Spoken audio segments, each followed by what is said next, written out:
So I'm going to say good morning to you. I have the time zone correct. Yes, it's 9 a.m. or 8:30 a.m. And that's a great setup that you have behind you, like the right amount of memorabilia to remind you of your day job, but enough open space. Did the room always look like that, or is this a COVID thing? It always looked like this. I'm big on open spaces and having not a lot of stuff. Sure. So we're connected because you have your fifth children's album, Go to Sleep, coming Yes, out in about 2.5 months. But yes. when did you actually finish that record? That's a lot of lead time for these days in terms of new albums.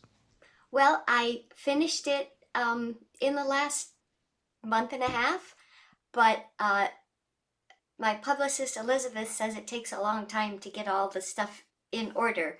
Hmm. And so I put it in September, which is my birthday month anyway. Sure. Um, so I don't know, it's sort of arbitrary, really. We could do it at any time, but Yeah, I'm but to busy all the rudely time. rudely interrupt you, you not only had the burden of an album, but also the music videos accompanying the album. So, did you knock out the videos one by one as the tracks were done, or did you have concepts all along? I knocked them out one by one as the songs came out, and each of the videos, it actually took a lot longer to do the videos than it did to produce and write the songs because um, every edit I have to manually put in the time codes and the changes that I Yeah. want and designing things. And it gets easier as the time goes on with the one video, but it takes a while. Yes, to not that this is my interview, but when I worked on the management team for They Might Be Giants, when they did their kids' albums, they had to deliver one video for every song because I think it was Disney who went, without video or visual elements to these songs, these albums are dead to the average consumer. With you Yes. making the albums, I don't, did you have music videos for every song on the prior ones? When I decided to start the YouTube Kids YouTube as opposed to the YouTube Debi Derryberry official, which is Yeah. more my voiceover work, um, I had a lot of learning to do because with each new platform, whether it's, Instagram or Facebook or Twitter or Yeah. YouTube, there's so much to learn about each one. And I have just a wonderful team of people helping me, friends and people I found who educate me, but also it's a lot for me, it's a lot for anyone to learn. So I'm still obviously learning a lot about YouTube and the goal being to try to get on to the the mystery that is YouTube Kids.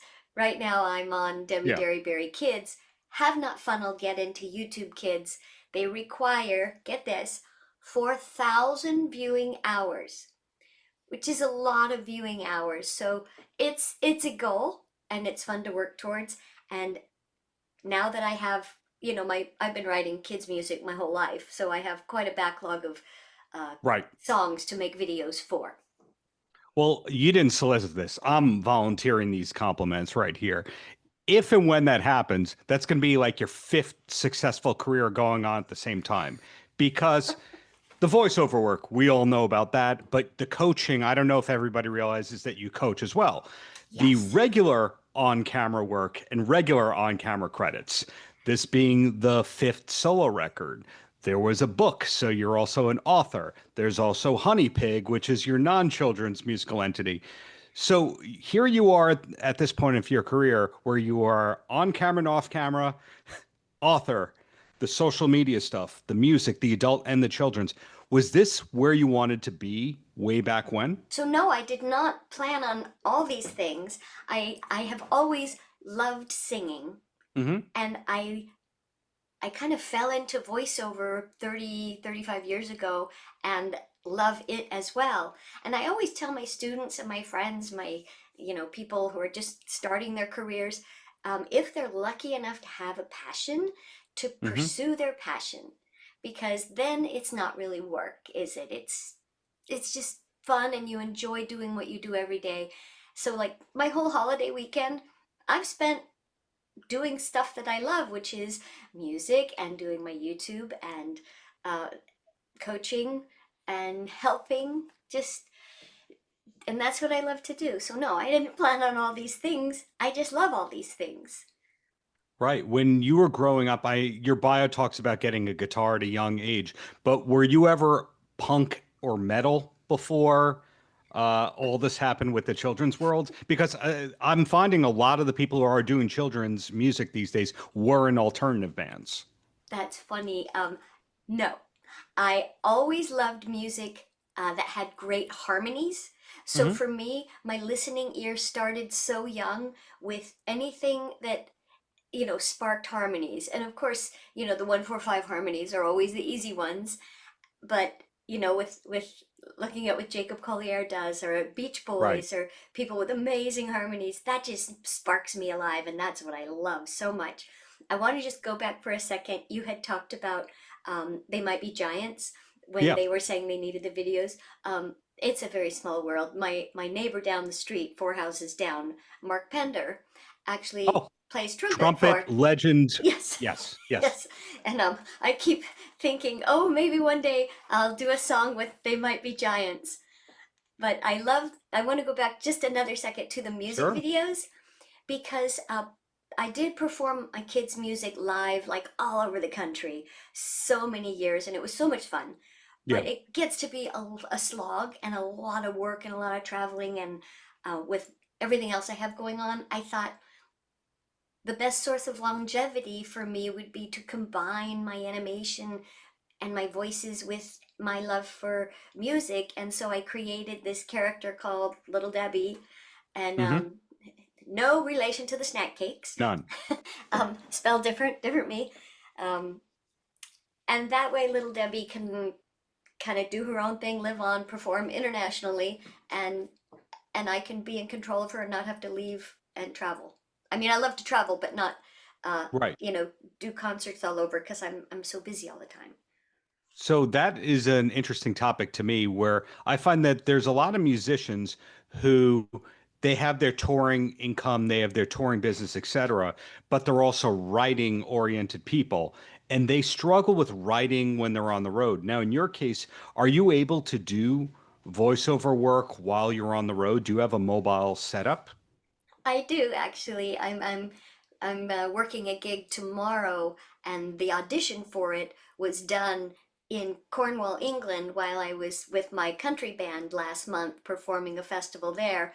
Yeah, I travel with a rig, a Mojave microphone that I love. I love Mojave microphones, and Good endorsement.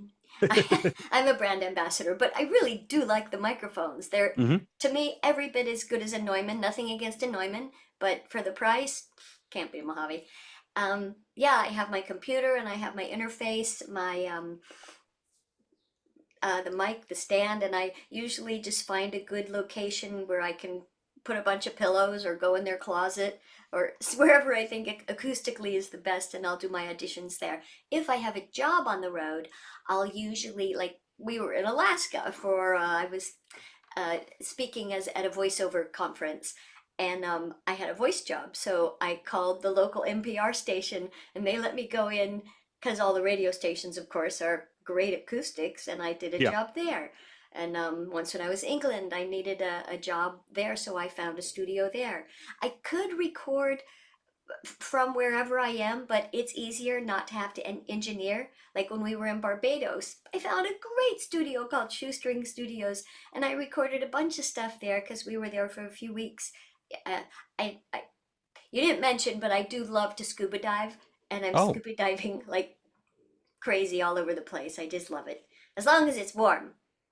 right. So at this point in your career, is there a lot of vocal prep needed? A lot of, I don't want to say vocal lessons, but is there a lot more vocal care needed this many years into your career? Um, I think the things that I always did, I just sort of uh, what's the right word? They're bigger. Like I make more of them. There's a much better word. My word retrieval skills are not that great ever.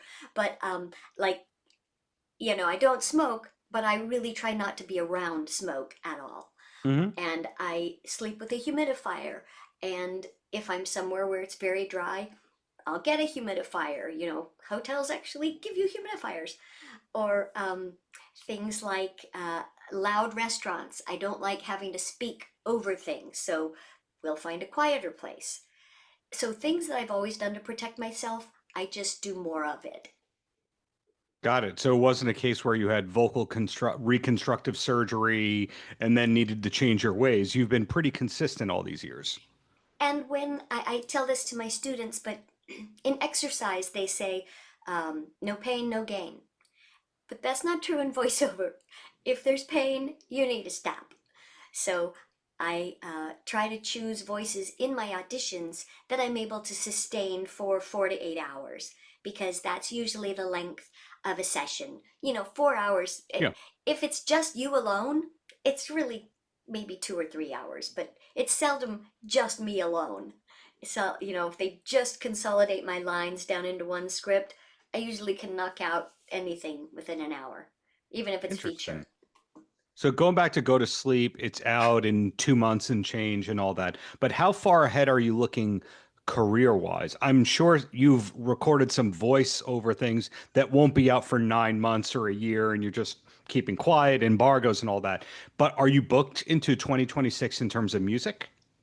Um, yes, I recently did a song last year with Lisa Loeb, Oh, excuse me, called The Compost Bin. And we have a great video for that. And Lisa, doesn't live too far away. We are in the same circles in our little community. But hmm. I'm hoping for some more stuff collaborating with Lisa. And um, I'm working on a song with a girl named Adasa, who is one of the main singing voices in the movie Encanto, the Disney movie. Right. And I do these conventions, pop culture conventions, where I go and I have these like pop figures of characters I've done, and Funkos, I yeah. sign these Funkos, for Jimmy Neutron or the alien from Toy Story, or even Wednesday Addams. But I have a lot of them, and when I'm at these conventions, I get to meet such cool people. And that's where I met Adasa. And yeah, I just meet amazing people, and I sometimes just I know you were talking about songwriters who are on the road and can't really focus on their songwriting, but Hmm. for me, songwriting has always been I wake up with it, or I say I'm going to do this now, and it's kind of organic for me. I just like, blah, there's a song, and that happened to me with this new song I'm working on with Adasa. Well, with most of my songs anyway. Like after we had Hmm. the horrible LA fires, I wrote a new song for my country band called "The Angels Burned" that just released. It's not a very happy song, but it wasn't a very happy time. No. So these things just come organically. I totally forgot what your question was. Oh, projects into 2026. My Sounds like the conventions. answer is a resounding yes. Yes. Between conventions, other people's music, voiceover work, gigs, etc. Yeah, and my country band, and there's just so much, Darren, all the time. And I was kind of, I don't know, maybe I was whining to my husband. I said, it's so busy all the time. And he said, because you keep doing things. Yeah, so another thing to your credit, and it's a weird question, it's a compliment into a question. You're very hard to pigeonhole because we can't just say, well, Debbie only does Jimmy Neutron or that kind of a thing. So when did you realize that it was going to be a beneficial thing in your career to be that you are your own cottage industry? Gosh, I don't know if I've ever even thought that. Again, I just do what I love to do, and sometimes they make money, and sometimes it doesn't. Like There. I've been making hand creams in for 20 years. I make my own hand creams, and I package them, and my friends buy them. I post them on Facebook, and I love to do that. I can't say it's a moneymaker, but I love it. Um, and people will ask me, when did you know Jimmy Neutron? Like, how does it feel when you booked Jimmy Neutron? Was it amazing? No, because everything we book, it's just tiny when it starts out. You never know if it's going to explode and get big. I'm hoping the kids' music will, get funneled onto the YouTube kids, and that people will love the videos because I love the videos and I love the music and I love making it. So I I'm happy to hear that you can't pigeonhole me, because Yeah. that is a, like the kiss of death sometimes when you get pigeonholed into one little thing. Oh, that's what they do. But I do a lot of things, and I Yeah. love all the things I do. I'd love to win a Grammy for this album or any of my upcoming music. I'd love to win an Emmy. I'd love to be on YouTube Kids. So I just kind of keep working towards these things. So the last question I have for you, and you've mentioned a couple of hobbies in the course of this, not just making the soaps and related products. You mentioned scuba, things of that nature. But how do you decompress when it comes to getting away from it all? Because your job is a lot harder than most people realize. And I clarify in understanding that because most people think you're just in the vocal booth, you just do the 4 hour session, and then you get mailbox money for the rest of your life. They don't think about there's actual acting and vocal care. You probably had to get 100 no's to get the one yes, etc. So how do you decompress? Is the scuba? I do love scuba diving. I have to decompress many times a week, and scuba diving is only a few times a year when you can find the time to get away and do that. So I Sure. would say sitting in my red chair in the living room with my husband and binging TV shows. We just, um, because I talk a lot all day, I do, close to 40, 50 auditions a week. Here, I'm pointing at my booth right there. I go Yeah. in that little closet. um, so to not speak is my relaxation. To just sit and watch someone else do the work. So when you meet Debbie, don't small talk Debbie. I don't mind small talk. No, I like that too. But um, I know a lot of people that crave for their solitude. Yeah. I don't. I could go the rest of my life and never be alone. I I don't crave silence and solitude, but it just so happens that every night I kind of enjoy that part of the day where we sit and just go brainless and watch TV. Um, but I'm just not one of those people that likes to get everybody gone so I can be alone. Wow. Well, congrats and go to sleep. Looking forward to Thank seeing you. Honey Pig live eventually as well. Looking forward to the future work. And really, thank you for your time and years of great art, Debbie.